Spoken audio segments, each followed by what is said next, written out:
All right, how's it going, everybody? I'm going to make this video because I just saw a video, and I'm not going to. Uh, I'm not going to actually call it the video. You probably, if you watch my channel, I'm going to have make an assumption that my channel is not the only channel that you watch. I'm going to make an assumption that you watch multiple people's channels, which is absolutely what you should do. But I wanted to make a video. This is called about gear buying choices. Um, and the premise of the video was about when a person buy gear, do they have second thoughts about it, or and then there is a premise about basically what I was watching or getting the how did it come across to me was that basically people should be very much more open-minded about if you bought some gear and someone makes a video about a piece of gear that you bought and they're criticizing that gear, that you really shouldn't get upset that they're criticizing that gear, or that that you're being told for buying a piece of gear that they may not agree that you should have bought. I'm personally, for me, this is how I look at it. It is not my job or anyone's job or right to tell you. In other words, if you bought a piece of gear, let's say they made a review, a criticizing review on a piece of gear, and they didn't like it or whatever, it's not that person who made a criticizing review about a piece of gear that you bought for tell you that you bought a bad piece of gear.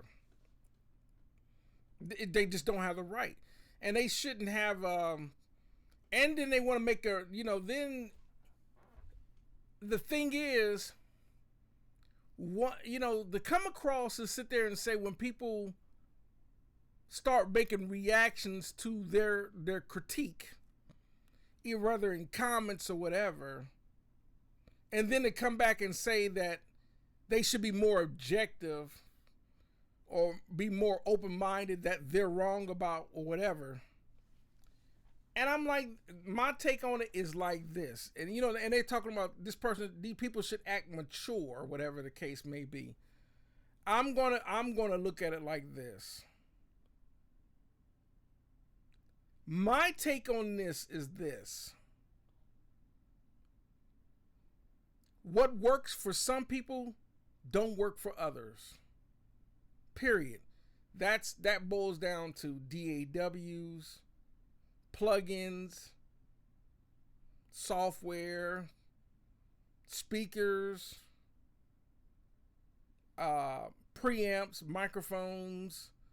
I don't have a right to tell you whatever whatever your decisions is. That if I think something personally, it's not my job to tell you that you should go buy what I think works. And the problem with that is that's just me being biased. The point is, I'm trying to make a point here, and I don't want to make this a 50 minute video on this. It's like this, and I've said this time just pick something. 90% of the time, it will work. It's the same thing whether if a studio buys an API console, or they bought an MCI console, or an SSL, or a Neve, or a Trident, or a Helios, and just the list just goes on and on and on. 90+% of the time, that console is going to work. The only time that console would usually not work is if it doesn't fit the space, or it doesn't have enough channels, or whatever the case may be. But for the most part, an API console is not going to blow out an SSL in sonic quality. It's just not. A Neve console is not going to blow out an API or a SSL console in sonically. It's not. It's just going to be a choice. It's the same thing with microphones. It's the same thing with preamps. It's the same thing with audio interfaces. The only thing about gear is some gear works well for the situation, some gear does not. That's about as far as it goes. For example, if you're trying to record 8 channels of audio simultaneously, but you can't do it because you only got 2 inputs, well, that piece of gear is not going to work. You're going to need something with a minimum 8 channels. That's about as far as I would tell anything on gear. I'm not going to tell you that an 8-channel Behringer Euphoria is substandard to an 8-channel Apollo. Most of the time it's not, because in recording and mixing, there's a lot more factors than just the interface that makes a good recording. There's a lot of things. It's the talent, it's the instruments, it's the room, it's the microphones. It's a lot of factors. The preamps, how it's mixed, what's being done as far as working in the DAW. I would never tell anyone that Pro Tools is going to make your system work or your workflow better than Cubase. If you know what you're doing in Cubase, you're going to do absolutely fine. So there are people out there that naturally are going to promote certain pieces of gear because they're getting paid to sponsor certain pieces of gear. For me, I don't get paid to sponsor any piece of gear. That's why I'm not biased when it comes to telling someone. And I'm not going to tell someone that, you should have bought a piece of gear. And this is the subconscious hidden agenda about it. I'm not going to subconsciously tell you that if you did, let's say I'm sponsoring, I'm going to sponsor Rode microphones, but you bought MXL microphones. I'm not going to tell you that you are wrong for buying MXL microphones. If the microphone sounds good, the microphone sounds good. I don't care who made it. If it fits what it is that you're doing, that's all that matters. So there are people out there that's going to make videos that are going to continue, and especially when people start criticizing gear. For example, I made a video shortly around Christmas time where you heard the Christmas song. I kind of showed people the gear I was using. And I've had one comment, there was like, basically the comment went like this. Man, the song sounded amazing. Yes, I did everything through Cakewalk software. I've used assortment of instruments, mostly the keyboards over here with, built-in drum tracks or whatever. It was basically done, and I ran it through my Allen and Heath console, and I used some of the outboard gear, including the Clark Technic 76s. And the Clark Technic 2As. So that goes to show you that there are always going to be people out there, for example, and I'll end the video on like this. Because people have asked me before, how do you like the Clark Technics? I said the Clark Technics work perfectly fine. But there are people out there that, because it's a Clark Technic 76 clone, versus a Universal Audio 1176, they're going to automatically be psychologically, or what they have, an implicit bias that if you don't use the universal audio, it's not going to sound good, and that is absolutely false. That is,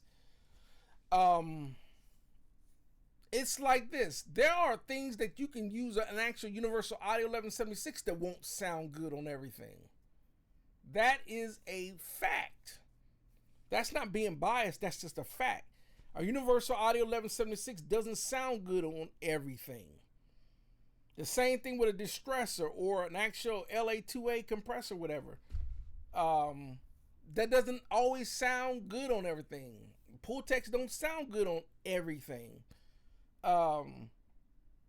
So it's a matter of choice and options. The same thing. There is some people that are going to argue universal audio plugins make the best sounding plugins. And there are going to be people that's going to say, no, I use Sound Toys, or I use Isotope, or I use Fat Filter, or I use Waves, or Slate, or IK Multimedia, or Acoustica Audio. There's plenty. And everyone's going to say that they're going to love the plugins that they love. The thing is, when it comes to listening to music, when it's done right, you can't tell what was done with what. You can't. And this goes back to even going back before the days of Macs and PCs and plugins and working in the box. For the most part, when it was done properly with good musicians, great talent, great songwriting, great songs, great composition, and great recording studios on just about all great gear, I can't think of hardly too many bad records, because it's a lot of process. It's like it was recorded well on the front end, then they mixed it with the mixing process, and then it was mastered. And then on top of that, not everyone listens to music on great gear as far as studio. Some people listen to stuff on crappy cell phone speakers. Some people listen to music through earbuds. Some people listen to music through their computer speakers and subs. Some people listen to an actual stereo system, like I got Sir Vegas and over here. Some people listen to music to that. Some people listen to music in their car stereo. And even if you listen to your music on a car stereo system, a Bose is going to sound different than a Pioneer system, or Pioneer versus an Alpine versus a Alpine versus a Kenwood, or so forth, or Clarion. You have a Clarion system with Clarion speakers, going to sound different than the Pioneer speakers. And then how the speakers in their setup. You can go to a movie. Everything's totally dependent. No one listens to music the exact same way on the exact same equipment, which can change your listening experience. So there are going to be people out there that are going to make videos that are talking about gear and, whether it's, or whatever. If you bought a set of Behringer speakers and they work great and you're getting great results, who cares if there were only a couple $100? If they work, they work. Period. They don't have to be, it doesn't have to be, like for example, running sound through this $20,000 Allen & Heath console. It doesn't have, you don't. Or whatever the case may be. It does not have to run through, an actual LA2A compressor. You can probably use a plug-in. So there are people out there that's going to criticize gear. I'm like this. Only time you should be cautious of gear is when it does not work for you. Or let's say unanimously that it was just given a bad rep. It's almost like the best way I look at gear is like I compare it to a car. A Yugo, the little Yugo. If you're not familiar with the Yugo, Google Yugo car. It was one of the worst cars ever made. And that is backed out. That is backed by thousands of people that talked about that car. That's when you say, okay, thousands of people say that's a bad car. Okay, I'm not going to buy that. That's the only time that you avoid something. So I was saying in this, going back to the Clark Technic as an example of the 76s. I have seen bad reviews on the Clark 76s. Then I've seen excellent reviews on the Clark 76s, which led me to believe that the people that were talking bad about the Clark Technic 76s were just being biased. You know, not everyone. For example, I'll use this one more example. Al Schmidt was doing an interview with Neve about Neve consoles, and he said he don't like SSLs. He said he won't touch an SSL. He don't like them. So did matter of fact, there was another. I think the mix engine. He owned Conway Studios. He don't like SSLs either. He does. I don't like those. I really don't like. I don't like the way they sound.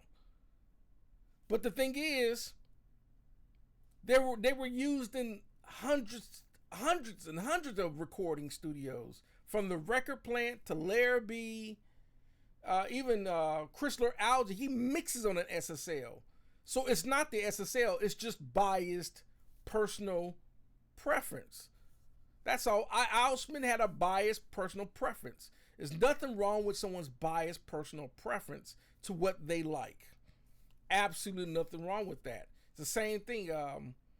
But my thing is, if I'm listening to hundreds of records mixed by Al Schmidt on a Neve VR that he was using at Capitol Studios, then I've listened to hundreds of thousands of records mixed by Chrysler Algae on an SSL, and they all sound amazing. It's not the gear. It's not SSL or the Neve. It's just their personal preference of the gear they like to use. You got a lot of people that love to use LA2As for vocals. As with Chrysler Algae, he loves the blue stripe 76 on vocals. It's personal preference. Same thing when it comes to, some people love the Sony C800G microphone on vocals. Other people like the Newman U87. It's all personal preference. If it sounds good, it sounds good. If whether it's cost $100 or $500,000. There are people that have done amazing stuff on SM58 microphones. One of the most widely used dynamic mics, especially for live concerts, is an SM58. That mic is only about $100.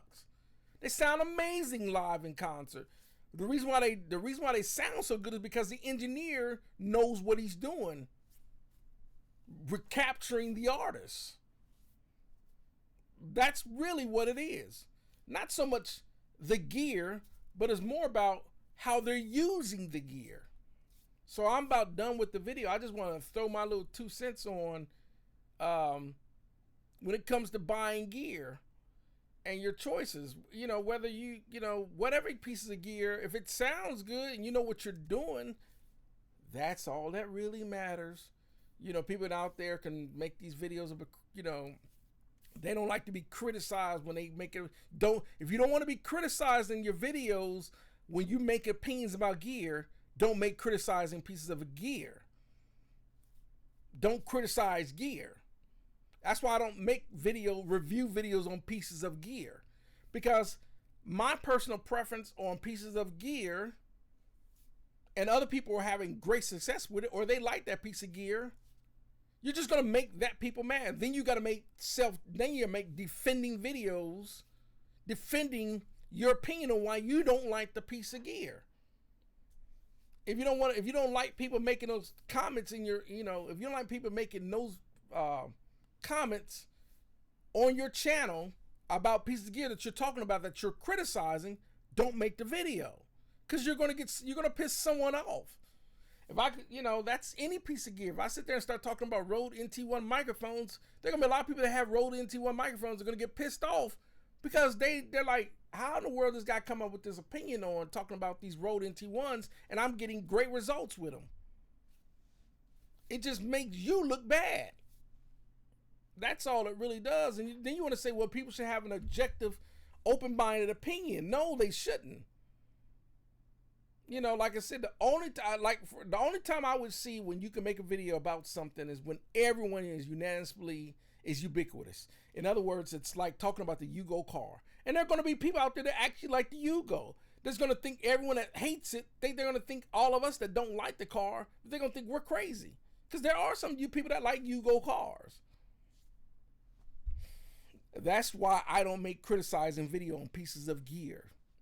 Now, if someone asks me about a piece of gear and I didn't like it, I'll just tell them, if they ask me about it, if I'm doing a live stream or something like that, and they say, what do you think about whatever, and I've had that piece of gear, use it, and I don't like it, then I'll give them my opinion. But I'm just not going to make a video because I'm sponsoring competition gear. I'm not going to make criticizing video about other gear. I just don't think that. There are a lot of YouTubers that do that. They make criticizing videos. And I don't think that's wise. Because there's always going to be someone out there that's having absolutely no problems with that piece of gear. I hate when. So that's going to be my video. Like I said, I'm not going to make this a 50-minute video. I just want to throw my little 2 cents out there about people and gear. Like I said, just buy some gear. If you like it, if you don't like it, you can always sell it, get rid of it, or whatever case may be. And that's pretty much it. Other than that, y'all have a great one.